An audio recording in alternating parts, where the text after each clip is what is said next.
Lanjut ke materi yang berikutnya. Jadi di sini kita akan tinjau kasus gerakan benda kalau semua gaya yang bekerja pada dia konservatif. Dan berarti kalau konservatif berarti ada energi potensial ya. Dan karena dia bendanya bergerak berarti ada energi kinetik. Nah, apa hubungannya dari semua besaran tersebut? Jadi gini, kalau semua gaya yang bekerja pada sebuah benda itu konservatif semua, maka berlaku hukum kekekalan energi mekanik. Nah, ini dia. Hukum kekekalan energi mekanik. Ini penting banget nih. Karena ini bakal sering banget diterapin di soal-soal yang ada. Nah, apa itu energi mekanik? Energi mekanik, simpelnya, penjumlahan potensial dan kinetik. Jadi, EM, EP plus EK. Energi mekanik adalah energi potensial dijumlahin sama energi kinetiknya. Jadi kalau di benda yang kita tinjau cuma ada gravitasi, cuma ada pegas, ya nggak ada gesekan gitu-gitu, semuanya konservatif, maka ini EM-nya kekal. Dan di beberapa kasus ini akan sangat memudahkan analisis gerak kita. Kita langsung contohkan aja di soal, biar bisa langsung dipraktekin cara pakainya. Jadi kita di sini punya benda bermassa 4 kg, melintasi lintasan licin. Pada posisi awal A, jadi di gambar ini nih ya, pada posisi awal A di sini benda punya kecepatan 10 meter per second, besarnya. Ambil G-nya sekian. Konstanta pegas di sini ada pegas nilainya 400 Newton per meter. Ya, jadi satuan K dari pegas itu Newton per meter. Di sini jadi bendanya ngelewatin bukit yang licin ya, lintasan licin gini nih. Terus lewat dari A lewatin B, terus turun. Di C dia nekan pegas. Contohnya gitulah ya. Jadi karena licin, cuma ada gaya gravitasi dan ada pegas ya, gaya pegas. Semuanya konservatif. Makanya di sini berlaku kekalahan energi mekanik. Ya, kayak yang di A ditanya kecepatan benda di titik tertinggi B. Terus yang B cari kecepatan benda saat sebelum menyentuh pegas. Yang ini nih ya, yang C. Nah, ada yang kelupaan satu. Yang C. Jadi hitung kompresi pegas ya, jadi seberapa panjang pegas yang ditekan setelah ditabrak sama si benda ini. Oh, kita lihat ya. Dari yang A dulu. Jadi kita akan menerapkan kekalahan energi mekanik. Dimanapun ya, di titik A, di titik B, di titik C, di titik manapun ini energi mekaniknya selalu kekal. Nah, jadi ketika ditanya misalnya nih ya, tadi kecepatan benda di lintasan B, kita harus menerapkan rumus ini nih di dua titik. Ya, di titik yang satu diketahui, yang satu lagi yang nggak tahu. Nah, karena kita tahunya yang di A, kecepatan di A-nya 10 meter per second, yang ditanya yang di B. Kita terapkan titik A dan B ya. Jadi tinjau titik A dan B. Ini. Oke, yuk kita lihat ya. Jadi A dan B ini energi mekaniknya kekal. Jadi EP di A ditambah EK di A sama dengan EP di B tambah EK di B. Gini ya. Yang ini energi mekanik di A, ini energi mekanik di B. Kalau kita terapin EP di A, oh ya, kita harus terapin dulu di mana titik nolnya untuk gravitasi. Itu kan MGH ya. Titik nolnya di mana? Misalnya kita pilih di sini nih, yang paling gampang aja, yang paling jelas. Ini titik nol kita. Nih ya, jadi sama nolnya di sini nih. Jadi dengan demikian berarti EP di A itu berarti MG dikali ketinggiannya si titik A terhadap si tanah ini. Ya, yang 4 meter ini HA. Ditambah EK-nya. EK-nya ada kan ya? Karena dia punya kecepatan setengah MVA kuadrat. Sama dengan EP di B berarti MGH B tambah EK di B setengah MV B kuadrat. Di sini M-nya kita bisa coret semua karena muncul di semua ruas. Nah, jadi gini. Oke, kalau kita masukin angka-angkanya berarti ini 10 G dikali HA, HA-nya 4 tambah setengah VA kuadrat itu 10 dikuadratin ya. Sama dengan G dikali HB, HB-nya berapa? 7 meter. Terus ditambah setengah VB kuadrat. Oke, ini kalau dihitung dapat VB-nya, angkanya udah tahu semua kan? Dapat 6,32 meter per second. Ya, ini dia. Kecepatan benda, besar kecepatan benda di B. Jadi sangat simpel, kita nggak perlu ninjau proses dari A ke B-nya gimana. Bayangin kalau kita pakai dinamika, pakai gaya-gayaan.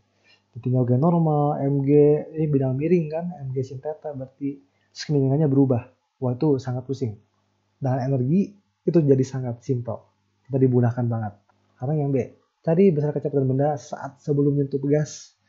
Jadi di C, kita sama prinsipnya, terapin kekayaan energi di dua titik. Nah, bebas mau A dan C atau B dan C. Ya, karena sama aja mereka, sama-sama EM-nya kekal. A di C kita udah punya VA dari awal, udah punya. Kalau yang B ke C juga bisa aja karena udah tahu VB-nya. Misalnya ya, untuk menghindari kesalahan hitung akibat pembulatan, karena kita dapat VB dari pembulatan, kita tinjau aja dari yang awal. Tinjau titik A dan C. Sama nih rumusnya nanti. Sama persis, bedanya apa? Diganti EPA tambah EKA, ini EP-nya C, ini EK-nya C. Gitu kan? Nah, sekarang tinggian C, karena C dipilih sama dengan 0, berarti habis nih. Sisa langsung setengah VC kuadrat. Oke. Dan angka-angkanya kita udah tahu semua kan ya, berarti ini berarti 10 dikali berapa, HA-nya 4 tambah setengah VA-nya 10 dikuadratin sama dengan setengah VC kuadrat. Ya, dapat nanti. VC-nya 13,42 meter per second. Nah, coba kita lihat dulu ya hasilnya masuk akal atau enggak. Dari yang ini 10, yang di A 10, yang di B jadi 6,32. Tambah lambat. Masuk akal. Kenapa? Karena ini dia menempuh yang lebih tinggi. Ya, pasti lebih lambat dong. Karena ada gravitasi yang melawan dia. Ketika ke C itu pasti lebih cepat. Kenapa? Karena turun kan. Turun, EP-nya turun, EK-nya naik pasti. Jadi make sense. Sekarang yang C. Itu kompresi pegas maksimum ketika ditabrak. Sebenarnya itu seperti ini. Jadi, nih ketika benda tiba di C, dia menekan si pegas, sampai pegas itu terkompresi ke titik D. Kompresi maksimum artinya apa? Benda ini tadinya bergerak, ketika nyentuh pegas jadi diam. Kira-kira kayak gitu. Dan dari C ke D, dari B ke D, dari A ke D, EM-nya kekal ya, karena konservatif semua. B pegas itu konservatif. Oke, kita terapin sekarang ya. Terserah nih, mau dari mana? A ke D boleh, C ke D boleh gitu ya. Coba aja deh ya, tinjau titik C dan D. Karena kita udah punya kecepatan di titik C nih ya. Cuma mungkin hasilnya bisa jadi beda karena ada masalah pembulatan, nggak apa-apa. Beda-beda dikit. Oke, berarti nanti ninjaunya gini. Ini terserah nih ya, ruas kiri ruas kanannya sama aja. Karena C dan D berarti EPD, EKD, EPC, EKC. Gini. Nah, oke, kita tinjau satu-satu. Ruas kanan kita udah jelas. Cuma ada setengah MV C kuadrat. Karena efek gravitasi kita bilang 0 di sini. Nah, yang di titik D ini kan kompresi maksimum. Jadi EK-nya 0. Dia nggak punya EK. Karena benarnya diam ketika nyentuh pegas maksimum. Nah, sebaliknya, ini ada EP.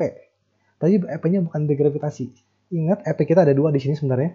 Ada efek gravitasi, ada EP pegas. Jadi hati-hati. Nah, selama kita ninjau dari A ke B ke C, itu nggak ada pegas yang beraksi. Benda nggak ada berat pegas. Jadi pakainya efek gravitasi. Dari C ke D, itu ketinggiannya nggak berubah. Tapi ada pegas. Jadi yang kita pakai di sini EP pegas ya. EP-nya punya pegas. Jadi EP di D adalah EP pegas ketika terkompresi sejauh X, yaitu apa? Setengah KX kuadrat. Setengah KX kuadrat plus 0 sama dengan setengah VC kuadrat. Gini nih ya. Jadi nanti kalau dihitung, pindah ruas aja. Berarti VC sama dengan begini. Kalau pindah ruas ya. Akar MVC kuadrat per K. Nah, angkanya udah tahu semua. M udah tahu. VC udah tahu. Ya, VC-nya ada di sini nih. Udah dapat. K-nya tahu. Maka nanti kita akan peroleh. Sorry, bukan VC ya di sini ya. Ini X. X sama dengan ini dapatnya 1,34 meter. Nah, ini dia. Ini jawaban kita yang C. Kompresi pegas maksimum akibat ditabrak sama benda. Gitu ya. Jadi yang penting bisa ngebedain kapan pakai efek pegas, efek gravitasi, atau dua-duanya mungkin. Lagi ya, kita tinjau lagi soal yang lain. Yaitu ini. Jadi di atas meja yang licin nih, di sini nih, ini catatannya meja. Ada benda 1 kilo ditekan ke pegas sampai 15 cm. Ditekan. Kemudian dilepaskan. Jadi pasti benda ini akan melaju cepat menuju ke tepi meja. Nah, di sini nih, lalu dia terjatuh ke lantai. Jadi terbang ke sini nih, set jatuh di sini. Dan lihat di sini lintasannya parabola. Oke, jadi ini gabungan antara energi dan parabola. Kita lihat ya. Tinggi tepi meja ke lantai, ini tinggi ini nih 40 cm. Hitung jarak horizontalnya. Jadi dari sini sampai sini nih. Ya, berapa jarak horizontalnya? Ya, jadi kayak gini lah kira-kira. Awalnya benda ditekan sampai ke titik A. Jadi terkompresi pegasnya sampai delta X. Terus dilepaskan, dilepas. Benda ini akan lepas dari pegas di titik B.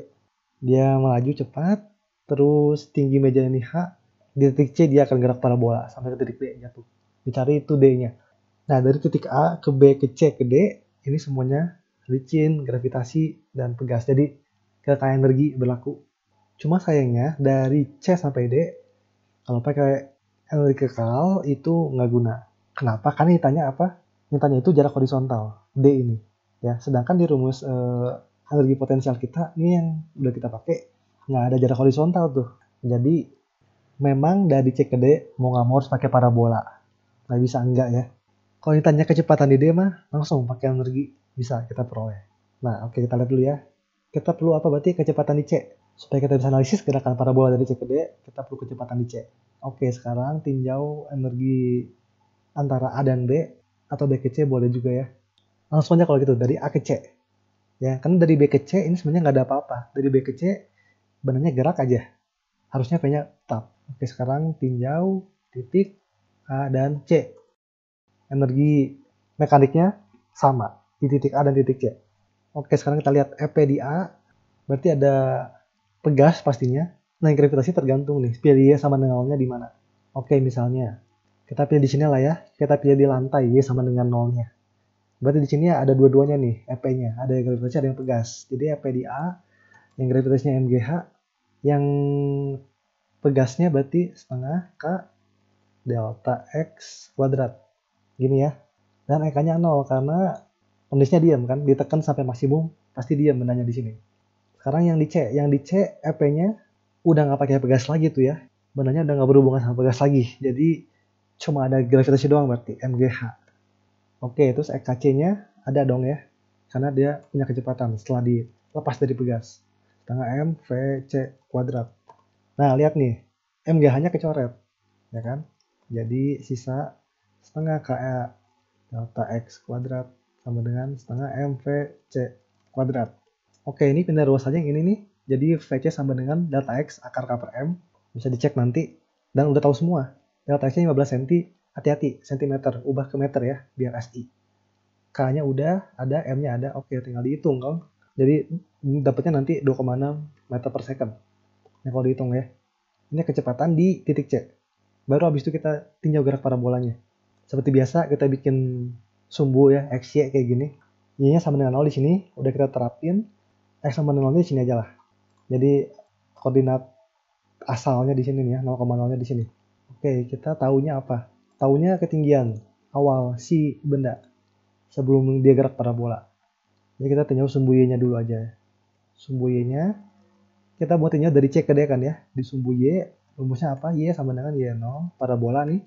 Plus V0 YT min setengah GT kuadrat ya. Kayak gini. Dan kalau diterapin, di titik D, berarti Y-nya 0 kan? 0 sama dengan Y0 itu ketinggian awalnya, berarti yang di C ini nih, yaitu H. V0Y, V0 arah Y. Kecepatan awal, kecepatan benda di sini, arah Y. Nggak ada dong. Karena di sini benda kecepatannya horizontal seluruhnya. Ya, jadi di sini 0. Plus 0, minus setengah GT kuadrat.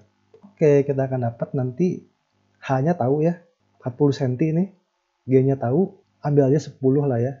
Lupa ditulis ya, ambil G-nya 10. Nanti kita dapat T-nya. Jadi waktu untuk benda dari C ke D 0,28 second. Ini dapat waktunya. Buat apa waktunya? Buat jadi jarak D-nya. Karena kita akan menjauh sumbu X, itu perlu variabel T. Berarti sumbu X berarti X sama dengan X0 plus V0 XT. Ini kan ya rumusnya ya. Parabolanya. Oke, berarti X-nya, berarti D. Kita mau jauh di sini nih, X-nya berarti D, X0-nya 0, nah, titik asalnya di sini, 0 plus V0 X-nya, V0 arah X, si ini dong, si VC berarti, ya, karena VC ini seluruhnya ke sumbu X, nggak ada yang ke sumbu Y, makanya V0 X-nya VC, V0 Y-nya 0, dikali T, udah deh, dapat kan, 2,6 sama ini, dapat deh, ini dia jarak horizontalnya, 73,5 cm. Jadi ini kolaborasi energi, dari sini energi, di sini kinematika parabola. Jadi semoga tidak lupa yang sebelum-sebelumnya. Oke, sekian untuk pembahasan materi kali ini. Semoga ini membantu kalian lebih banyak dalam hal mengerti usaha dan energi. Sampai jumpa di video yang berikutnya. Terima kasih.